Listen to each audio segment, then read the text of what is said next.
Le samedi à Japan Expo, c'est le jour de la souffrance. Tout le monde vient le samedi. Du coup, il faut se frayer un chemin pour passer d'un stand à l'autre et esquiver les freehuggers poisseux qui se jettent sur les malheureux qui ont l'audace de croiser leurs regards. Pourtant, leurs gars de Japan Expo essaient de lutter contre ce phénomène en vendant les places du samedi plus chères que celles du jeudi, par exemple. Mais rien n'y fait. Le seul endroit du salon à peu près calme ce jour-là, c'est le coin des expos. 3 expos quand même cette année, et sur des auteurs très importants. L'expo Tezuka tout d'abord. Bien fournie et très pédagogique, elle s'attarde sur les créations les plus célèbres du mangaka, sur son matériel de travail et même son fameux béret. Il y avait l'expo consacrée à Igarashi Yumiko, la dessinatrice de Candy Candy invitée d'honneur cette année. Elle proposait une douzaine de dessins en grand format. Le plus impressionnant restait sans doute la vitrine remplie de goods d'époque. Enfin, la très émouvante exposition hommage à Kon Satoshi permettait de découvrir de très jolis travaux réalisés par de jeunes artistes français, en hommage à ce grand réalisateur qui nous a quittés l'année dernière. Bon, allez, à 3, on replonge dans la foule. 1, 2, 3!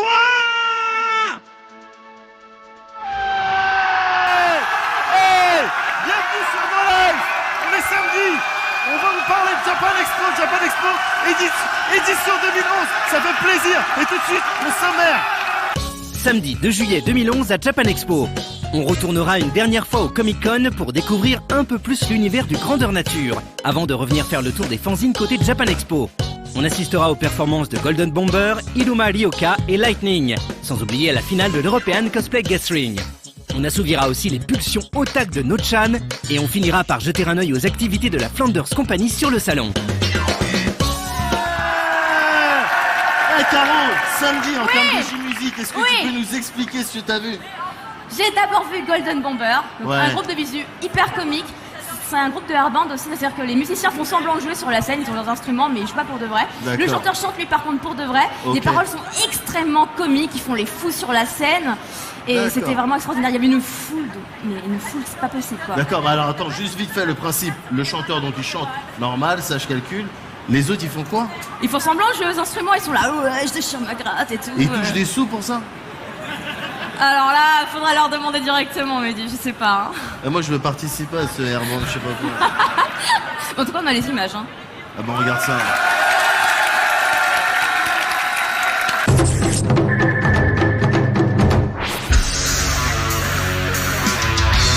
S'il y avait un prix du groupe qui remplit le mieux la salle du JE Lifehouse, c'est sans hésitation les Golden Bombers qui remporteraient le trophée. Ce airband aux allures visual kei et au texte comique a en effet été le plus fédérateur cette année.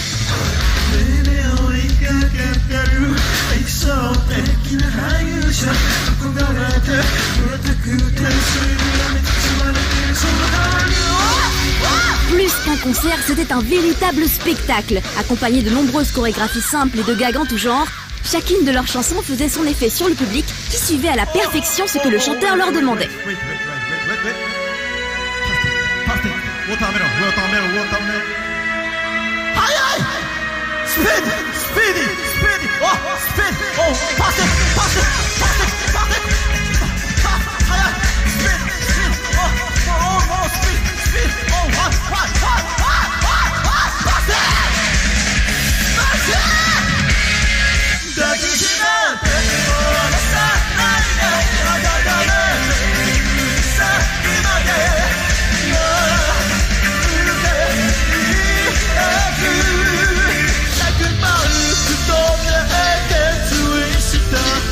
Je ne sais pas jouer de la guitare, mais judo, la guitare,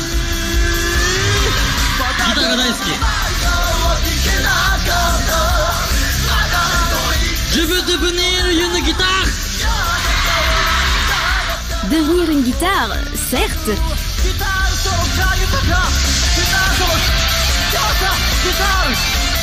ah ouais, quand même.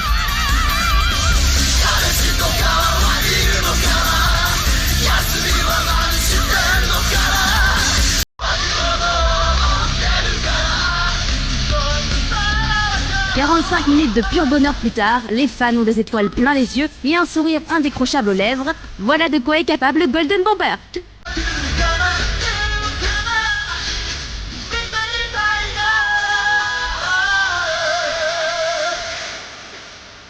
Voulez-vous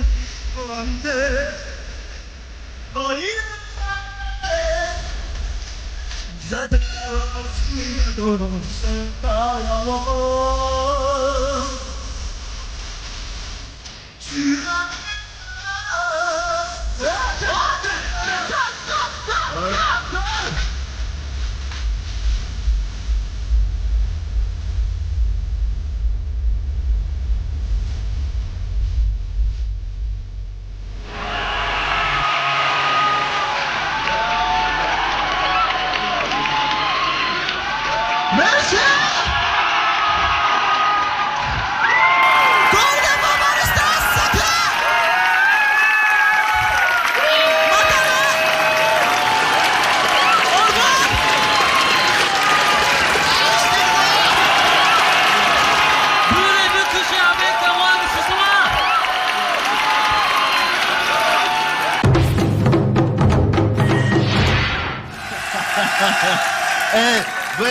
J'ai entendu dire qu'en termes de cosplay, les samedis, c'était complètement fou. C'est un truc de ouf, ouais, parce qu'il y avait deux gros concours à la suite l'un de l'autre. Il y avait les finales de l'Euro Cosplay Gathering en anglais. Donc il y a eu les qualifications l'an dernier, toute l'année en Europe, il y a eu les qualifications. Il y avait les finales à Japan Expo. Du lourd, du très très lourd, des armures, des araignées géantes, des trucs de malade. Et ensuite, il y a eu les qualifications pour l'année suivante, auxquelles j'ai participé. Je me suis un peu vautré en termes de... T'as pas gagné? Ah non, on était aveugles. Mais je veux dire, ils sont payés les mecs. Ouais, c'est ça. Mais honnêtement, on s'est fait plaisir. Des Japonais qui sont passés, qui ont kiffé nos costumes. Et je suis très content pour les gagnants, les indives et tout ça. Moi, personnellement, c'était mon choix aussi. Il y avait l'Évangélion, des armures, des trucs. Toujours pareil, franchement, du plaisir pour les yeux, quoi. D'accord. Est-ce que t'as vu du cosplay qui est susceptible de m'intéresser moi? Grave. Grave. Il y avait de l'Évangélion, je te dis, derrière un rideau. Voilà. Voilà, c'est ça. des images. T'as pris des images? Ah ouais. Tu me feras un DVD tranquille. Comme l'an dernier. Ouais, ça fait plaisir. Et regarde les images.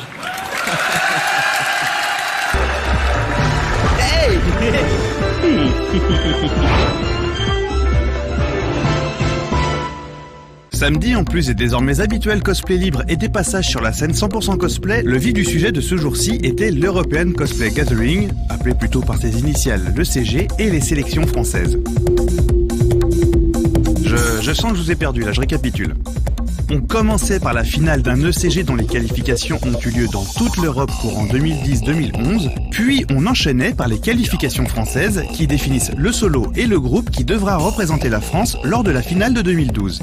Venant de toute l'Europe, les finalistes passaient devant des jurés internationaux eux aussi, comme Kaname du Japon passé sur scène un peu avant avec son gros marteau, mais aussi Daniela d'Italie et d'autres, tous des pointures dans leur pays.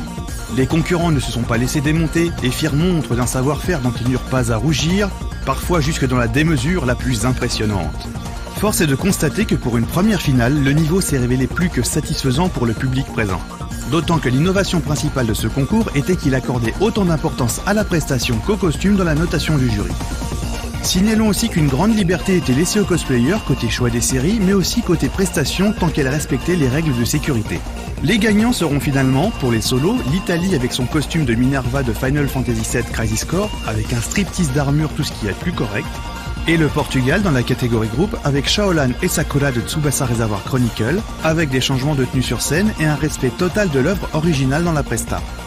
Pour l'anecdote, il faut savoir que les finalistes se sont vus remettre leur prix par Mouloud Achour. The couple take about 5 months to make the whole stuff. We feel very surprised and very happy in some way, and in some other way we feel kind of sad because there were so much people that deserve that prize and only one can take it. We feel very comforted by the people from the other countries because we are from a very, very small country, and being applauded by so much people from France that are people that are used to epic costumes. It's very, very nice. Bien évidemment, Ben présentait encore les concours, mais rappelez-vous qu'il est bien plus que ça. Il est aussi et surtout l'un des créateurs majeurs de cet événement. Ça a été vraiment très éprouvant, très fatigant, parce qu'il y a toutes les sélections qui donc sont réparties sur un an, en partant même pas de Japan Expo dernier, 1 an et demi de travail intensif qui se termine là. Sur la scène, on a réussi à offrir un spectacle qui avait de la gueule. mine de rien, je pense que le public a beaucoup aimé ça. Je pense qu'il y avait entre 10 000 et 12 000 personnes. Vraiment très fort, très impressionnant. Pour les cosplayers aussi qui étaient pas mal stressés parce que pour certains, les scènes de leur sélection c'était quelque chose, un petit truc de 6 mètres, une petite scène de 6 mètres par 4, quelque chose comme ça. Ils sont jamais venus à Japan Expo. Là ils se retrouvent sur une scène énorme avec un proscénium, un public de malades, des lumières de fou. Et ils étaient pas mal en stress. Mais on a essayé tant que possible de les rassurer. Et ça se passe bien pour eux. Je pense qu'au bout du compte, ils ont tous passé un bon moment. Les gagnants sont là, même si en fait depuis le début du concours, j'essaie de mettre vraiment l'accent sur le côté rassemblement et échange, et que le concours n'est qu'un prétexte. C'est une petite carotte au bout du compte. En raison de l'internationalité de l'ECG, Ben était secondé de la très talentueuse cosplayeuse britannique Kiba. Because we're a bit of short staff here in Japan Expo, because it's a lot to take on, it's great to have another person that are going to do all the translating and, you know, reassuring people in English, being like, you know, I know your language, it's going to be okay, breathe. You can be completely off character, but as long as you have an aura, something on stage that we as a jury are going to pick up, and we're going to see your face and you're in character and you're into it, and we're going to enjoy it, and if we enjoy it as a jury, that's really what's important. Doesn't matter what you do. If you enjoy it, we'll enjoy it, and that's really important. Petit détail qui a son importance, non content d'avoir été, avec Kaname, l'un de ceux qui firent un passage sur scène remarqué avant la finale de l'ECG, Inui Tatsumi était aussi l'un des intervenants d'une conférence sur le cosplay dans le monde. Ainsi que Monsieur Ed Hoff, un Canadien installé au Japon depuis 2003, responsable de gros événements cosplay au Japon et qui prépare une thèse sur le sujet. 日本ではコスプレサミットや東京ゲームショウなど大きなコスプレイベントの、審査員とか、あと、日本のコスプレ番組の解説員をしています。ヨーロッパのコスプレは、ショーアップされたみんなでこう楽しむようなタイプですけども、日本のコスプレはどちらかというと、写真を撮り合ったりする大きな撮影会みたいな形になっています。In Japan, there's many different types of cosplay. There are small events of 500 people or 300 people. There's also club events, but there isn't very much performance done in Japan. なのでどちらかといえば、交流をメインにするのはフランスとか外国の方が、やりやすいです。There's a lot more recognition by general society about the popularity of cosplay in Japan, and there's very many areas in Japan where communities are coming together to activate with cosplay and to attract young people into their towns. This can happen in many different cities. Fin de cette intéressante parenthèse, n'oublions pas ce qu'on était venu voir. Immédiatement après la finale s'ensuivait donc la sélection française. Là aussi, les concurrents ont redoublé de talent et d'ingéniosité, et je dis pas ça parce que j'ai participé en duo, non, c'est pas vrai. Des costumes somptueux ou imposants, des idées et du tissu qui volette, nous avons tout fait pour satisfaire vos petits yeux gourmands. Les gagnants seront finalement, en solo, Maho en Female Newman de Phantasy Star Portable 2 Infinity, n'en déplaise aux esprits chagrins qui se sont empressés de la flémer sur le net. Et les sœurs de bataille de Warhammer 40 000 pour la catégorie groupe. C'est épuisé mais heureux que les cosplayers termineront cette journée, mais cela n'est pas fini pour autant car il reste encore un jour et pas des moindres. À suivre.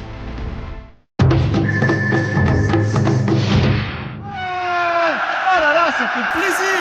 Oh putain, on va parler de ce qui s'est passé en termes de jeux vidéo là ce samedi. Et je crois savoir, parce que j'y étais quand même, j'ai bossé un peu, je crois savoir qu'il y a des trucs de fou. Donc on va regarder ça tout de suite là, maintenant.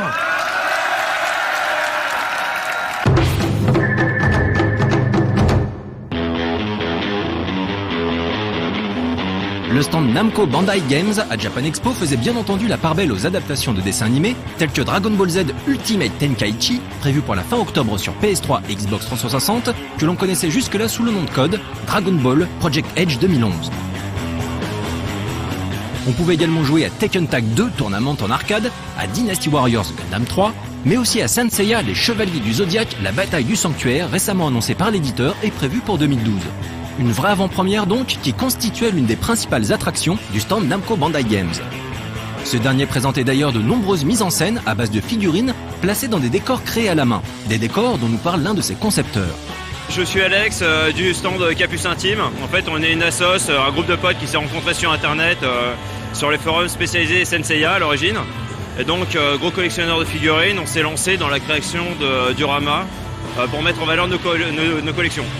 C'est parti en fait de cette base-là. Et la passion s'est étendue et aujourd'hui on a eu la chance de pouvoir atteindre, de travailler avec Bandai en fait chaque année à la Japan Expo. Ce décor en fait qu'on voit là, c'est fait en fait à base de polystyrène. Donc c'est du polystyrène extrudé qui est assez compact et qui permet de le tailler en fait, de le sculpter. Et donc c'est intégralement fait à la main. La découpe généralement se fait avec des matériaux, enfin avec outils style cutter. Et ensuite, au niveau de la peinture, c'est de la peinture acrylique, tout simplement. Ça, en fait, c'est une demande de Bandai. En fait, on a une collaboration avec eux qui se fait maintenant chaque année. Et ils nous demandent de mettre en valeur des produits de la gamme de figurines.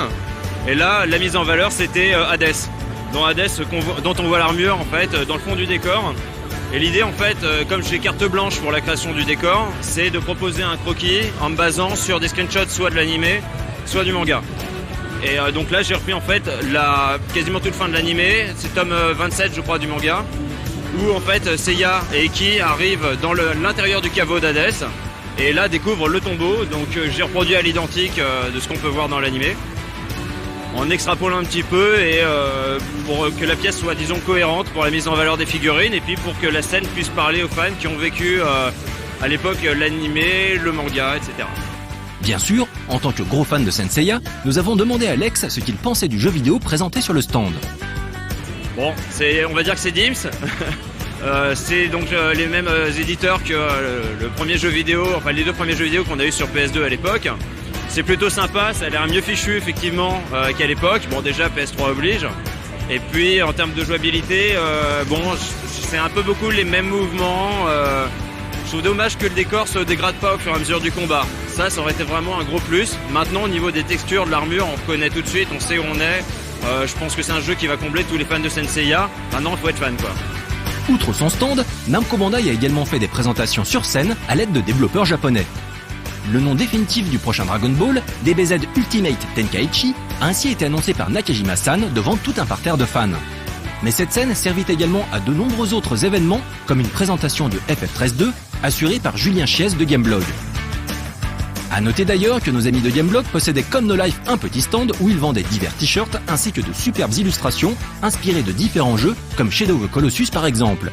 Pour revenir sur la scène, celle-ci nous permet de découvrir un collectif de passionnés de musique de jeux vidéo qui assura le spectacle Geek Music Show, avec des concerts mais aussi des démonstrations de jeux musicaux. Bonjour à tous, et soyez bienvenus au Geek Music Show. Est-ce que vous allez bien, Japan Expo? Mais écoutons plutôt quelques extraits du show, comme cet hommage à Castlevania.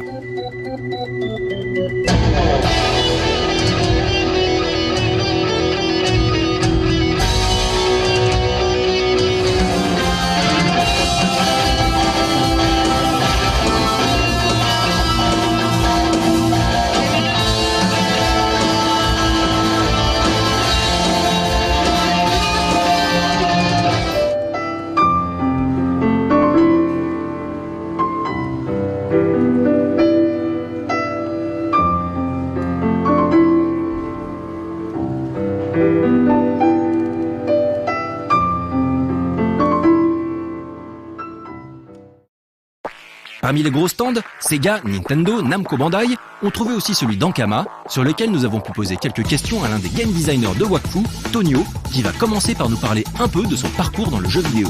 J'ai fait des études à Super Infogame, qui est une école de game design à Valenciennes. Je suis sorti il y a 2 ans maintenant, et je suis donc directement entré en stage chez Ankama de fin d'études. J'ai travaillé d'abord sur Sledge, le projet de hack and slash, avant de passer sur Wakfu, le MMO, et puis d'être embauché pour ça. Au début forcément c'est un peu impressionnant parce que moi j'avais pas fait des productions assez grandes comme ça, mais au fur et à mesure tu trouves ta place, tu commences à travailler sur certains systèmes. Donc moi j'ai commencé d'abord sur l'écosystème en fait dans le jeu, puis après je me suis intéressé un peu à la politique, puis après à tout ce qui est artisanal, les métiers, puis même le combat. Donc au final après au bout de 2 ans tu connais un peu tous les aspects du jeu, tu bosses un peu sur tous les aspects, puis tu apprends à connaître les gens, à te faire ta place et à développer des méthodes de travail là-dessus. Jouable dans sa version bêta et toujours sans date de sortie officielle, au moment où ce sujet a été tourné, Wakfu est un projet de MMORPG ambitieux et original, dont la présence sur Japan Expo était bien entendu importante. Là pour la Japan Expo, on essaie surtout de présenter le jeu de manière assez globale, parce qu'on s'adresse vraiment à des gens qui connaissent pas forcément le jeu, qui connaissent plus Ankama par Dofus avant tout, Donc pour leur montrer qu'il y a aussi Wakfu, qu'il y a la relève qui est là à ce niveau-là, leur présenter un petit peu le jeu et tous les trucs qu'on apporte avec Wakfu. Parce que ça reste un MMORPG, voilà, comme les Dofus. On a toujours un système au tour par tour, avec donc plutôt tactique, très inspiré des tactical RPG comme Final Fantasy Tactics. On apporte beaucoup de choses en fait sur tout ce qui est écosystème, c'est-à-dire qu'on a vraiment un monde dynamique où tu peux planter les arbres, les détruire. Pareil pour les monstres ne réapparaissent pas tout seuls, c'est aux joueurs eux-mêmes de les réimplémenter la faune dans le monde. Et donc vraiment on voulait mettre l'accent sur le fait que c'est pas un monde statique mais vraiment un monde dynamique que les joueurs vont eux-mêmes influencer. On a aussi ajouté d'autres features comme la politique, donc voilà, il y aura des joueurs qui seront élus par les autres, qui vont vraiment modifier le jeu, mettre en place des taxes, utiliser les caisses de la nation pour faire le bien pour les joueurs bas niveau ou au contraire pour s'en mettre plein les fouilles un petit peu. Et pareil sur le système économique, c'est aux joueurs eux-mêmes de faire leur monnaie, on fait en avant plein de petites idées qu'on aimerait bien présenter qui nous semblent originales et assez nouvelles pour ce genre de jeu en tout cas. Mais Japan Expo, c'est aussi une myriade de stands plus petits, dédiés à un jeu, une passion ou aux jeux rétro en général, avec la présence de nombreuses associations, telles que MO5, Neo Legend ou encore Neo Arcadia.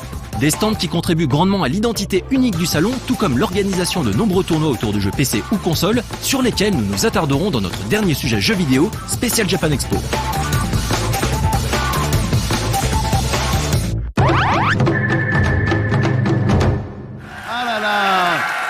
On va enchaîner avec toi, Caro, et avec quelque chose que j'ai malheureusement pas entendu, mais qui m'avait l'air intéressant d'après le regard du jeune à tes côtés.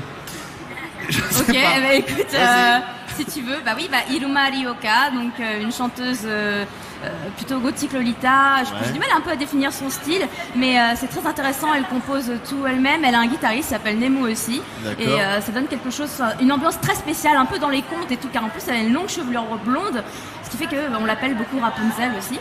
D'accord. Donc ça te donne un peu une très belle image de princesse, tu vois. Ouais, d'accord. On a les images. Génial.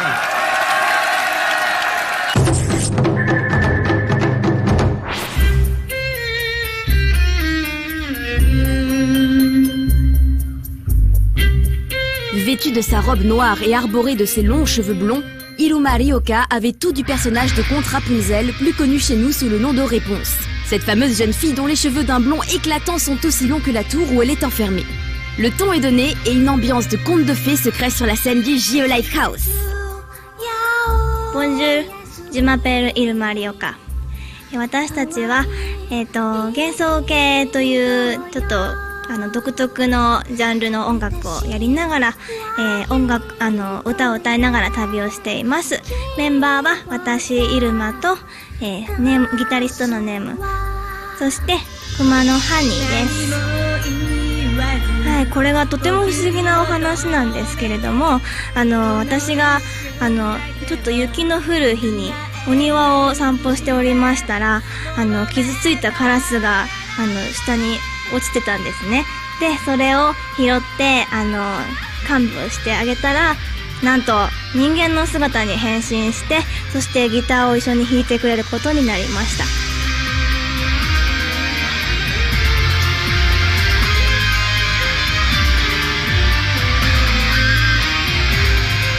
音楽のその歌詞的な面では、例えば一人ぼっちの孤独な女の子のための歌詞が多いんですね。だからそういう感じと、あとは音楽的には結構遊び心が満載で、表紙も4分の4じゃなくて4分の3とか、もっと変拍子とか使って、楽しく聴いていただけるかなと思います。La veille de leur prestation dans le JO Lifehouse, Iruma Ryoka et ses joyeux compagnons Plantigrade et Corvidé ont également pu monter sur la scène principale de Japan Expo pour un court showcase. 今日初めてステージに出たんですけど、どうだったかな。ちょっとね、ステージが広すぎてお客さんがあまり見えなかったので、明日のライブステージにとても期待しています。私たちのことをまだ知らない人もいるかもしれませんが、ぜひ一度サイトに遊びに来て音楽を聴いてみてください。きっと気に入っていただけると思います。そしたらFacebook とかにもいますので、ぜひお友達になってください。よろしくお願いします。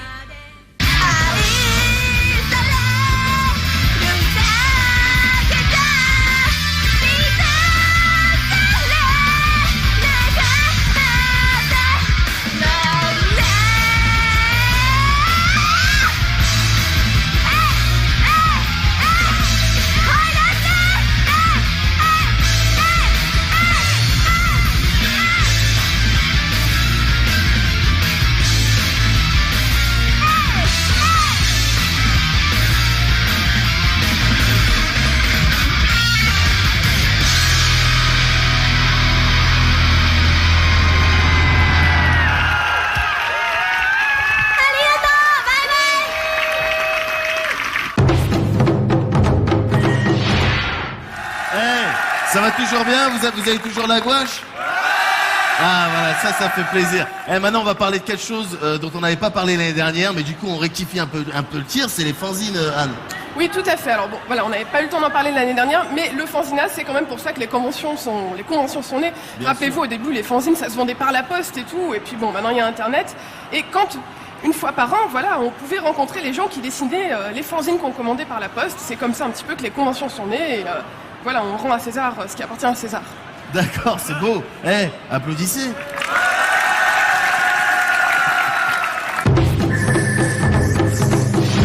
Faut se rappeler qu'à la base, les conventions, c'est fait par des fans et des fans qui aimaient des séries télé ou des BD, etc. et qui se réunissaient pour partager leur passion, notamment à travers ce qu'on appelle des fanzines, donc des magazines amateurs. Mais on trouve pas que ça. Aujourd'hui, dans les conventions, on trouve aussi des jeux amateurs et plein de choses comme ça. Et on va regarder ça tout de suite, un petit tour de l'essence des conventions. L'espace dédié aux fanzines, qui occupait autrefois la majeure partie de l'espace des conventions, ne représente aujourd'hui qu'une petite fraction des salons, en comparaison avec la place qu'occupent les stands pro. Comme chaque année, on pouvait trouver toutes sortes de magazines, bandes dessinées ou encore recueils d'illustrations réalisés par des fans. De la parodie à la création originale, du goth loli kawaii au shonen baston, il y en avait pour tout le monde. Les auteurs issus de tous horizons venaient présenter et vendre leurs créations dans une ambiance bon enfant. L'autodérision semblait d'ailleurs être le leitmotiv de nombreux styles. Nous, on est le stand Pandaka. En fait, à la base, on avait commencé ça juste par passion. Mais, par exemple, moi, je suis pas du tout en art graphique. Même si elle est en animation, on a une autre qui est en art appliqué. Moi, je suis en médecine, aucun rapport du tout. Mais c'est surtout une passion. Alors, les fanzines qu'on fait, ce sont des fanzines qui sont la plupart du temps très drôles. Le premier, c'est Akachan, un fanzine qui parodie les shoujo en général, mais quand même sur une bonne base de shoujo avec une histoire d'amour. Mais d'un autre côté, c'est très très drôle. Il y a des nichons, du ecchi, des tentacules. On a également Dark Sparkle, c'est en fait l'équivalent yaoi, de filles enceintes, bref. Et le dernier, en fait, c'est Pantstar. Pantstar, en gros, c'est qui nous représente le mieux, c'est-à-dire les poufias. Certains stands essayent de coller le plus possible à l'esprit des doujinshi japonais, comme le cercle Tsundereko qui réalise des fanzines en suivant le mode de fabrication et le rythme de travail de leurs homologues japonais. Un des membres, Vinyu, qui a participé à l'expo Konsatoshi et un artbook du collectif Café Salé, présentait entre autres le deuxième volume de Ellie's Modern Witchcraft, au scénario mêlant école de magie et culture geek. Les fanzines qu'on présente sont des revues amateurs, auto-éditées. On fait de l'illustration fan art ou des sketchbooks, voire même des BD. Ça nous prend à peu près un mois pour faire l'histoire, le storyboard, l'ancrage. Et puis on envoie ça à un imprimeur en ligne qui nous fait ça en une semaine avec impression et l'envoie directement. Ça coûte très cher. Alors dans le fanzina, j'ai commencé il y a tout juste un an pour Japan Expo 2010. J'ai toujours voulu commencer avant, mais j'avais pas l'argent, ni les moyens, ni la location. J'ai eu l'opportunité cette année, l'année dernière de le faire, donc je l'ai fait. Mais j'ai été accompagné de lui par hasard. Mais du coup, on est maintenant inséparables. Si la grande majorité des exposants étaient français, d'autres avaient fait le déplacement de plusieurs pays d'Europe comme l'Espagne et même du Japon. 自分は、このように、筆の絵や、切り絵を展示しているブースであります。こんな風にこういかにもというか日本らしい日本を象徴するようなものをディスプレイしていたりとかします。で今は7月、3日ということで七夕が7月7日にあるのでようにこうフランスの皆さんにもこう願い事を短冊に書いてもらっていたりします。人がすごく多くて自分はコミックマーケットには出たことがあるんですけど、なんかもうこの日曜日なんかどんどん人が増えてきちゃって、そのコミケみたいになってきたってすごいなと思いました。私たちは、日本からやってきまして、同人誌の方、これは東北の地震の、チャリティー同人誌を作りました。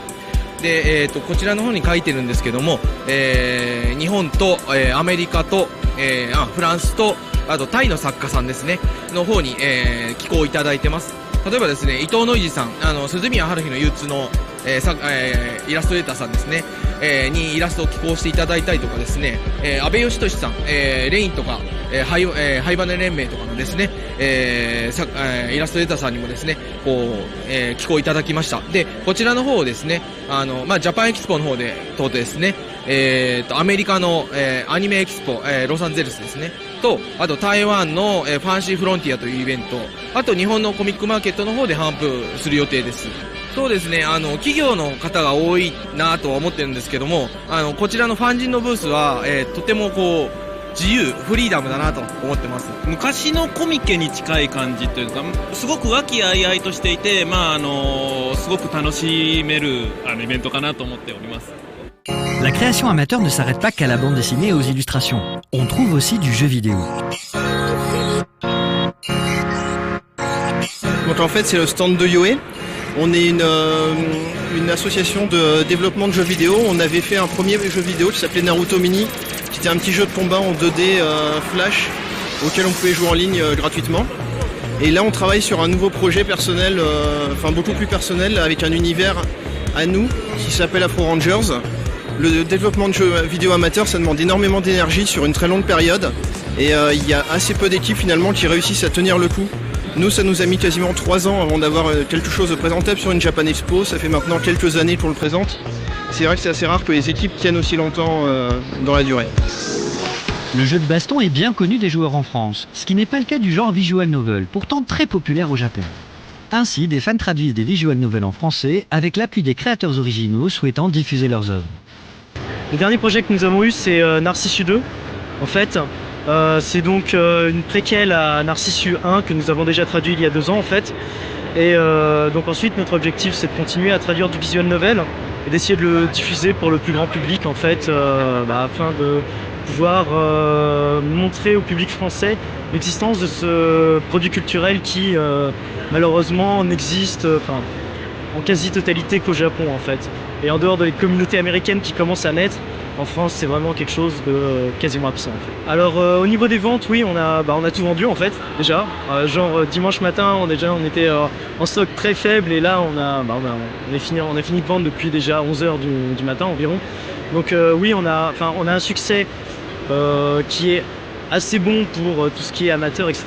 Mais on estime que c'est pas encore suffisant et qu'on est très loin d'atteindre un niveau professionnel comme on peut le voir ailleurs en fait. Certains essayent même de faire leur propre jeu, comme par exemple cette team française qui présentait leur création Anamnesis. À la base, on s'est aperçu qu'il n'y avait pas de visual novel en France. Il y avait des petits jeux, mais ça durait 10 minutes, un quart d'heure de jeu. Et donc on a voulu en faire un. Et on a mis 1 an et 7 mois à le réaliser, donc on a eu 7 mois de retard.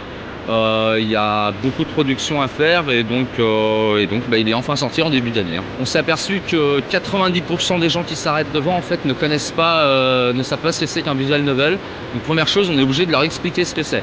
L'accueil a été bon par la communauté par contre, évidemment, puisque les fans de visual novel sont très contents justement qu'il y ait une équipe qui ait fait la première fois un visual novel, mais c'est vrai que le grand public, lui, apprend juste ce que c'est. Il restait encore pléthore de stands à découvrir, allant des tutos de couture kawaii aux vidéos de Superplay. Peut-être que dans les prochaines années, on pourra aussi trouver des groupes qui proposeront de la musique ou même de l'animation indépendante. Qui sait? Donc on a vu qu'à Japan Expo, il n'y avait pas que du fanzine BD, ce qui représente quand même la plus grosse partie de l'espace fanzine, mais il y a aussi du jeu vidéo, et il y a des gens qui viennent de plusieurs pays, qui font des déplacements pour partager leur passion avec les fans français, et voilà, peut-être qu'un jour il y aura des Français qui iront présenter leur truc au Comiket au Japon, il y en a peut-être déjà eu, je sais pas, mais bon, voilà, c'est tout l'esprit des fanzines, cette passion qui brûle dans les yeux de chacun.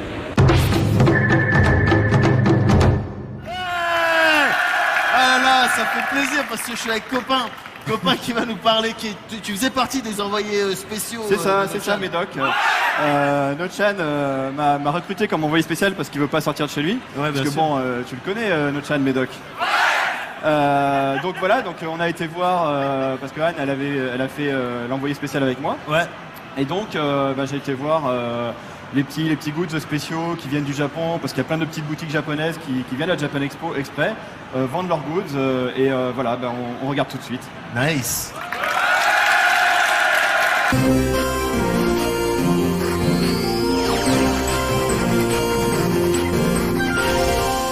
Salut les otaku, c'est Nochan. Vous avez certainement remarqué que cette année, ma rubrique s'est arrêtée un peu prématurément. On me raconte que c'est à cause du manque d'effectifs, mais moi, je connais la vérité. C'est simplement que je dérange. Oui, moi, je dis la vérité vraie. Elle n'est pas toujours belle à entendre. Bon, forcément, dire à la face du monde que Miku chante mieux que Momoko, c'est forcément s'attirer les foudres de la censure fasciste.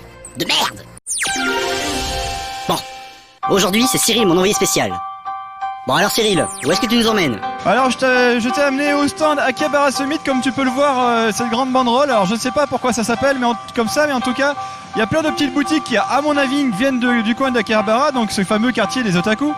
Et là, on peut le voir, c'est des goods très disco qu'on peut voir ici. Donc on a des Evas tracés. Alors c'est un peu la spécialité de ce stand, j'ai l'impression, parce que juste à côté, on a d'autres figurines qui ont été customisées avec des petits strass, donc là du Dragon Ball, du One Piece. Et là, nous avons un Gundam Disco, c'est un nouveau. Oh putain, c'est cool, c'est le level 2, que dis-je, le layer 2 d'otakisme. Le strass des figurines, c'est un peu la nicotine des otaques. Et en fait, Akihabara Summit, je viens de le voir, mais c'est dans ce coin là-bas. Et apparemment, il y a des cosplays comme on peut en voir dans la rue à Akihabara là-bas.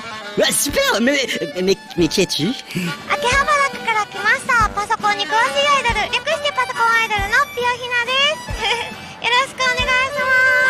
Mais ces oreilles, j'en ai déjà entendu parler. Tu as compris, Nochan, c'est les oreilles qui bougent en fonction des ondes du cerveau, des ondes électriques du cerveau. Relaxすると耳が倒れて、でコンセントレート集中すると耳がピンと倒れる。C'est pas encore en vente, mais ça sera en vente l'année prochaine, a priori. J'ai hâte. Bon, Cyril, tu nous emmènes où maintenant? Bah je sais pas, là je suis en train de hey, regarde là il y a les Vastors. Ah ouais, carrément. Là c'est des goods que j'ai jamais vus. Donc un t-shirt, alors assez cher, hein, c'est assez cher ici, 96 € quand même.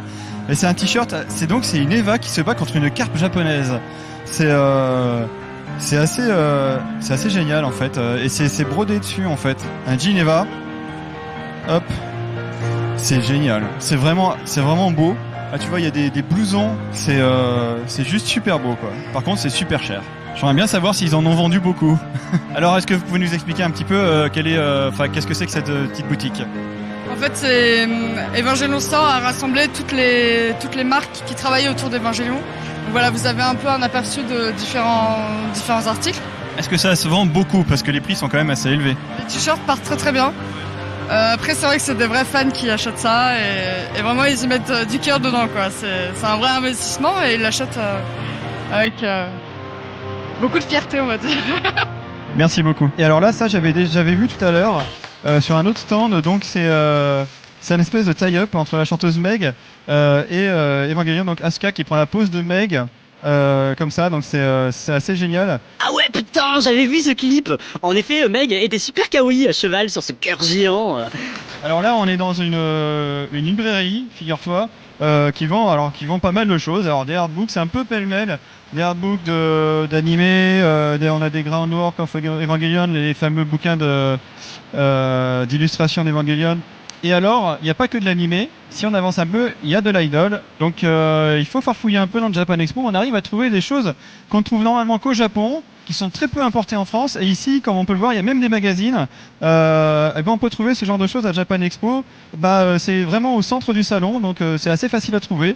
Et après, en fouillant un peu dans les coins sombres, on trouve des trucs qui pourraient t'intéresser, Nochan. Carrément. En plus, il y a du Hatsune Miku. Oui, il y a Hatsune Miku, mais alors il y en a pas mal. Et ce artbook, on le voit pas mal dans le salon. Il est vendu sur pas mal de stands. Hey Cyril, j'avais bien aimé le stand Good Smile l'année dernière. Ouais. Ils sont par là? On y retourne justement parce que celui-là, je l'avais pas raté. On peut le voir, ils ont un gros ballon et il est en plein milieu entre les deux halls, entre le Comic Con et le Japan Expo. Et c'est vrai que c'est un peu un mix des deux parce que Comic Con, ils font aussi beaucoup de figurines. Et donc on va rentrer sur le stand de ce fabricant bien connu de figurines. Et là, ils ont tous leurs nouveaux modèles présentés. Donc là, en fait, ils ont vraiment rien à vendre, c'est juste de la communication, c'est de la présentation pour que les gens les connaissent. Après, ces figurines, on les trouve en précommande ou en vente en France ou en import assez facilement. Bonjour, est-ce que vous pouvez nous parler des nouveautés chez Good Smile Company cette année? Les nouveautés chez Good Smile, c'est essentiellement Madoka, puisque c'est un animé qui marche très très fort au Japon. Ensuite, vous avez bien entendu les nouvelles Fate. Qui sont, alors ça c'est des PVC aux environs de 100 €. C'est vraiment la gamme phare, la gamme la plus en termes de qualité la plus élevée chez Good Smile. Et bien entendu, vous avez toujours les nouveautés Black Rock Shooter avec l'annonce du jeu Black Rock Shooter sur PSP. Donc la figurine, la White Rock Shooter qui va avec. Et bien entendu toujours du Hatsune Miku qui a vraiment beaucoup de succès même en France. Voilà. Est-ce que vous pouvez nous détailler un peu plus ce que c'est que les Nendoroid et les Figma? Les Nendoroid, ce sont des petites figurines que vous pouvez poser, prendre des photos et vous amuser avec en leur faisant prendre des différentes poses et différentes expressions. Les Figma, elles sont plus des sortes de PVC articulés. Donc c'est des figurines qui sont proches de figurines réelles, mais avec lesquelles vous pouvez faire n'importe quelle pose, et notamment les poses dynamiques de l'anime qui correspond à la figurine. Voilà, là c'est le 16 pages, c'est un extrait du Hobby Japan, du magazine Hobby Japan en français. Hobby Japan, ça fait 42 ans qu'ils font ça, donc ils ont les plus belles photos du marché.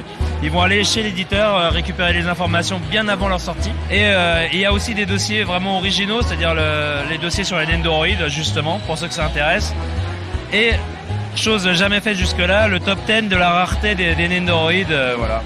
Est-ce que ça sortira ou c'est juste une preview? Alors, on va voir en fonction du retour du public, on essaiera de le sortir en octobre. Attends, ça veut dire qu'on va avoir une version française de Hobby Japan? Mais oui, mais tu te rends compte, mais c'est un rêve qui devient réalité, ça fait tellement longtemps qu'on attend ça au Hobby Japan, en français, en France, qui serait peut-être mensuel si le numéro qui sort en octobre marche bien. J'espère franchement qu'il va marcher. Tous les gens qui s'intéressent aux figurines, mais ruez-vous sur Hobby Japan, je pense que ça va vraiment être génial.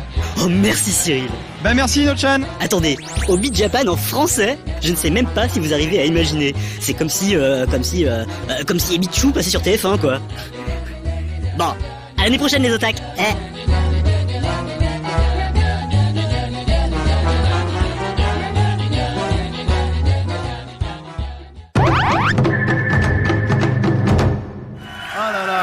Ça fait plaisir. Caro, t'as vu toute cette jeunesse qui est là, qui est réunie pour nous? Pour nos lives, pour le staff.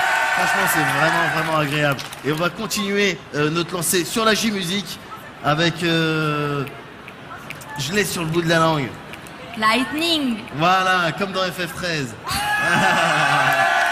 Mais je t'avoue que j'ai pensé à ça aussi quand j'ai vu le nom du groupe, mais pas trop de rapport. Même si le groupe est vachement influencé par les tokusatsu et les animés, c'est quand même pas trop ça. D'accord. Et donc c'est un groupe de métal, parce qu'il en faut aussi à Japan Expo. Et on a les images.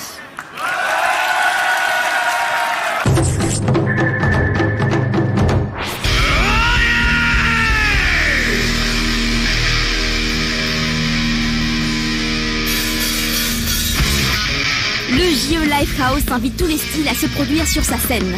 Cette année, le heavy metal nous était représenté par de vrais samouraïs de la musique, de vaillants guerriers résistants à toute épreuve. C'était le groupe Lightning. 日本のヘビーメタルバンド、ライトニングと言います。日本語で基本的には歌う。たまに英語で歌うんですけども、日本語で歌うっていうのが、どれだけ音楽的な影響が出るかというか、メロディーが、本来ロック英語で歌うものですけど、その違いが出るかというね、聞いていただければと思います。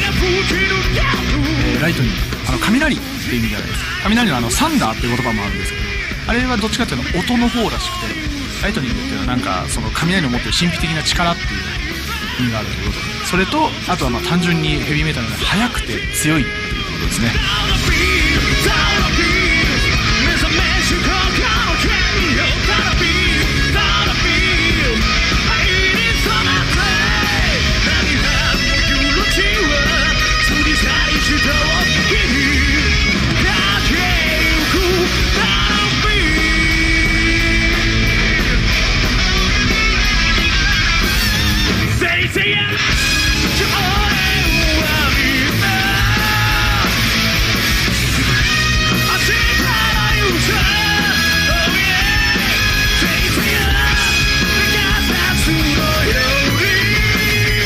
N'en reste pas moins surprenant par ses influences qui sont plutôt inattendues pour un groupe de ce style. バンドとしてはドイツのヘビーメタルバンドでガンマレイ。あとはやっぱり日本語で歌うということで、日本のなんかいろんな特撮やアニメソングからかなり影響が受けてる。まあそうだな。今パッと出てきたのはカラーになってからの再放送のサイボーグ009でやったタカタメンリとか、いい歌ですよね。名曲の条件って3つありまして、メロディーがいいこととリフがいいこととギターソロがいいことなんで、どれか一つかけても、だからきっとそのギターソロのない曲は全て名曲ではないと思います。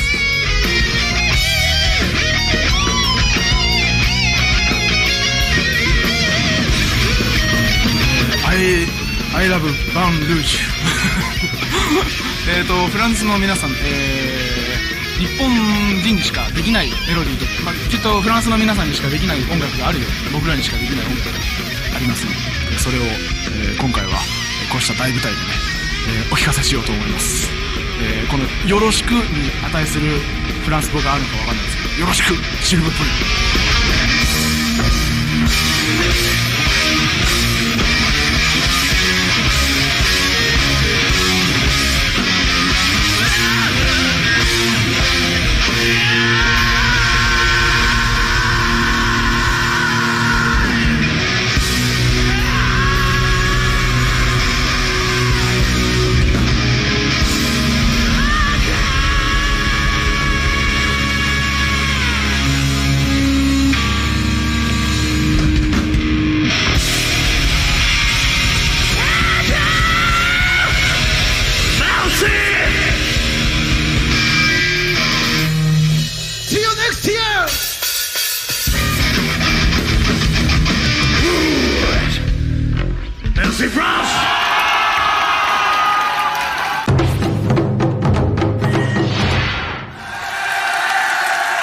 Ça fait toujours plaisir d'être avec vous à Japan Expo 2011. On va encore une fois parler du Comic Con avec donc la troisième partie dans laquelle on va parler de...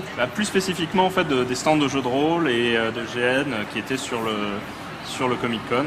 D'accord. C'est à Cam aussi le GN je n'en fais pas, mais bon, c'est on va dire les loisirs connexes aux jeux de rôle. D'accord. J'aimerais bien en faire un de ces quatre. Ça doit être marrant. Ouais. Surtout la bataille, parce que tu vois les mecs qui se battent. Enfin, je sais pas comment exactement ça se passe. Tu dois être agile. Comment ils comptabilisent les points, comment ça marche. On devrait se faire ça. C'est très intriguant. J'espère qu'un jour on aura l'occasion d'élucider toute cette facette du jeu de rôle. Mais complètement, et pour ça, il faut que les jeunes s'abonnent à la chaîne. Exactement. Ça n'a strictement rien à voir, c'était juste pour le placer comme ça. Ceci est un message commercial. Allez, on regarde ça tout de suite.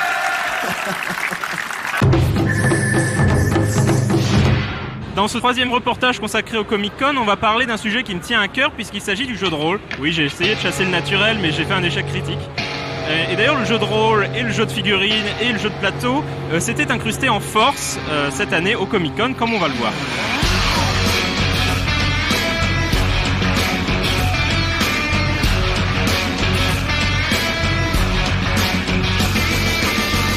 Ici, on peut voir le grand stand de la Ligue ludique qui propose des initiations aux jeux de rôle, aux jeux de cartes, aux jeux de plateau.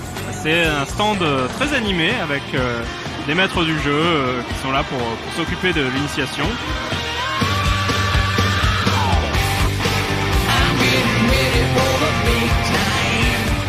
Et il y a aussi des nouveaux jeux qui sont en démonstration. Tout de suite, moi, ça me parle. Post-apocalyptique, j'achète.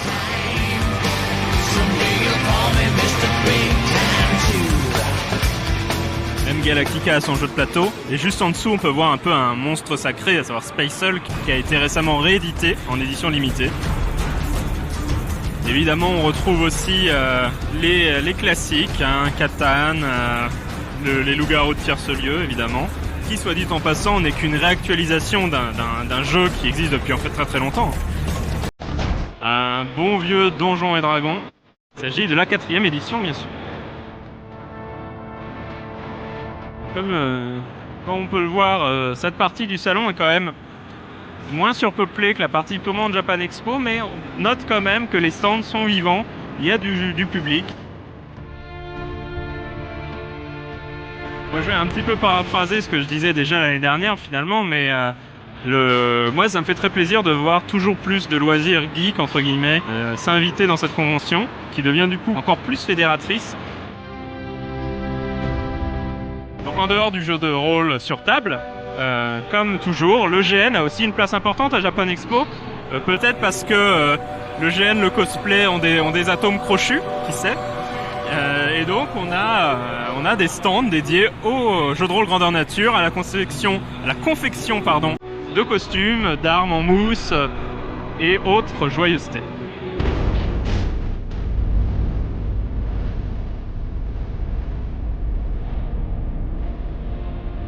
Je n'aimerais pas le croiser dans une allée sombre.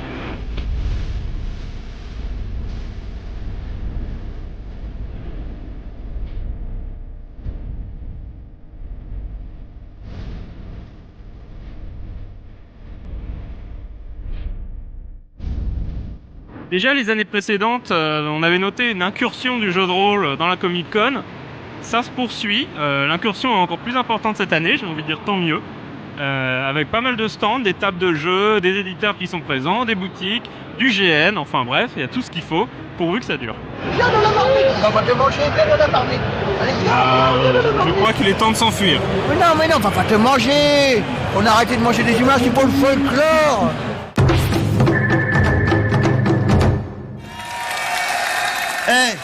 On est toujours à Japan Expo, l'édition 2011. Et là, je suis avec Rudy. Vous connaissez Rudy? Flanders, tout ça, ouais. Vous aimez bien? D'accord. Rudy, qu'est-ce qui s'est passé au niveau de la Flanders à Japan Expo ce jour-là? Un peu comme chaque année en fait, hein, on a un peu subi un viol collectif sur notre stand. C'est dégueulasse. Ouais, c'est dégueulasse, ouais. On a un petit stand au niveau du Comic Con où on vend des goodies, ça a été la razzia. Ouais. Et pendant 4 jours ça a été dédicace à gogo. Samedi on a eu un gros truc, on a eu le quiz du chaos avec l'équipe du Visiteur. On a fait ça sur scène, on a fait là.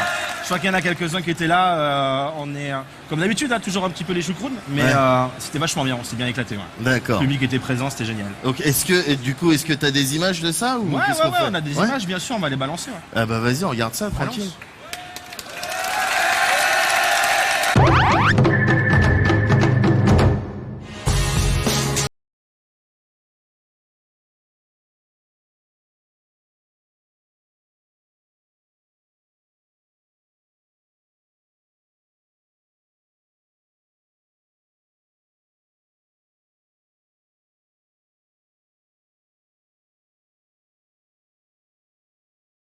Pas un endroit où se poser. Bah oui, on l'a refait, s'il te plaît. C'est pas une concert de Japan Non. 4 grand-mères sur une scène. Bah 6 jours. Tu filmes tout.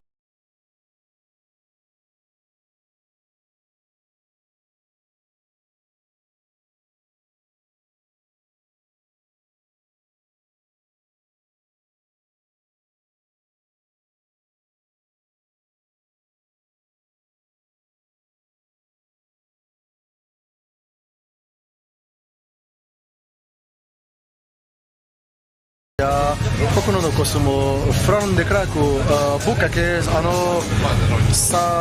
ルスバありがとうございます C'est Hiroshima dans ma tête. Ouais. On peut plus là. Faut que ça finisse.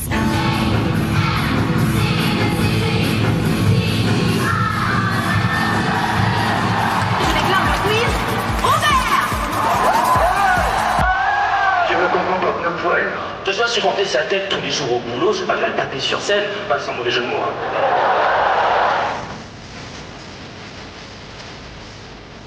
Donc va être un de la fondeur.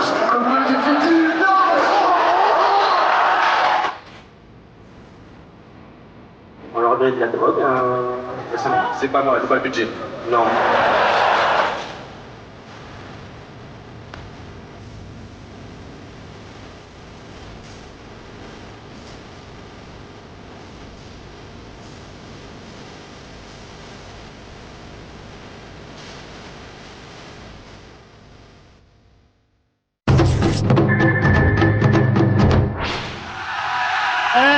C'est la fin du samedi, on est vraiment super content d'avoir parlé de Japan Expo avec vous, mais le meilleur reste à venir, parce que on va parler dimanche, c'est Yamaoka, dimanche c'est Yamaoka, dimanche c'est fucking Yamaoka, ça fait plaisir, à bientôt.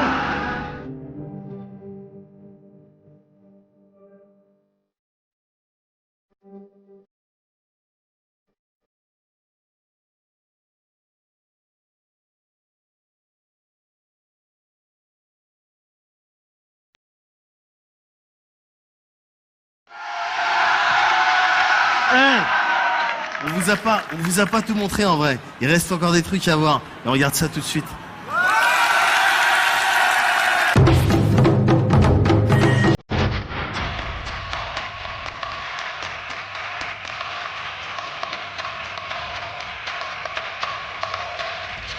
Depuis quelques années, Japan Expo invite de plus en plus de performeurs comme des groupes du style Oendan, et cette fois-ci, c'est le groupe Kamui spécialisé dans l'art du sabre qui se faisait remarquer.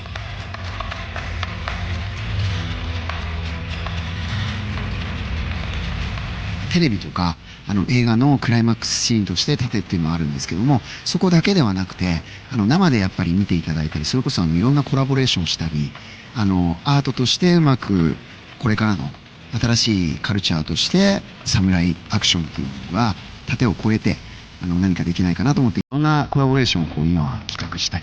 もちろん映画とかテレビも出ますけれども、はい、表現をしています。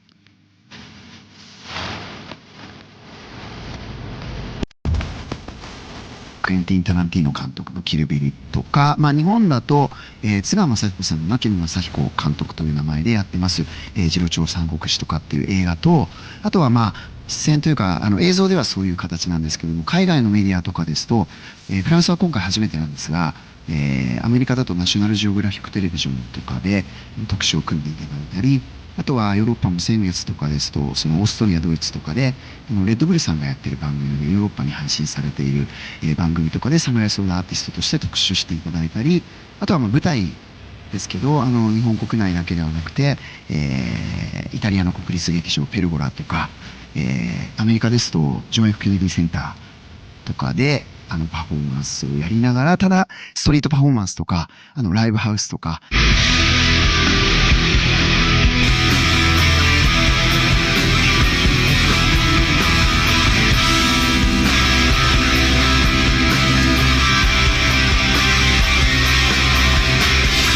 オーディエンスというか、見てくださっている方に体験してほしいという、僕たちはその夢がワールドツアーとか、あとワールドワークショップというか、侍っていうものをアートとして楽しんでもらうこともそうだし、いろんな観点からやっぱりこう日本文化として広まってほしいので、なので、